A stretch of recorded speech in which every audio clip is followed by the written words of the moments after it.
জামায়াত শিবিরের রাজনীতি নিষিদ্ধে 14 দলে একমত হয়েছে বলে জানিয়েছেন আওয়ামী লীগের সাধারণ সম্পাদক ওবায়দুল কাদের। সোমবার রাতে প্রধানমন্ত্রীর বাসভবন গণভবনে 14 দলের শীর্ষ নেতাদের সঙ্গে বৈঠক শেষে একথা জানান তিনি। ওবায়দুল কাদের বলেন, বিএনপি জামায়াত নৈরাজ্যের মাধ্যমে দেশকে অকার্যকর করার ষড়যন্ত্রে লিপ্ত রয়েছে। জাতীয় স্বার্থে দেশবিরোধী অপশক্তি নির্মূল করার জন্য 14 দলের বৈঠকে সর্বসম্মতভাবে জামায়াত শিবিরের রাজনীতি নিষিদ্ধ করার সিদ্ধান্ত হয়েছে। এর আগে 14 দলের কেন্দ্রীয় নেতাদের সঙ্গে বৈঠকের সূচনা বক্তব্যে প্রধানমন্ত্রী শেখ হাসিনা বলেন, জামায়াত শিবির বিএনপি জঙ্গিরা আজকে আমাদের উপর থাপা দিয়েছে। এখানে ওই শিবির, ছাত্রদল, বিএনপি, জামায়াত এরাই জঙ্গি। এই জঙ্গিরাই কিন্তু আজকে আমাদের উপর থাপা দিয়েছে।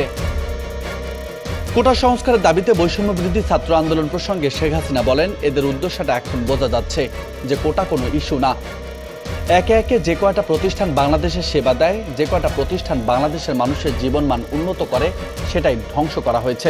অর্থাৎ বাংলাদেশটাকেই যেন ধ্বংস করে ফেলা হয়েছে।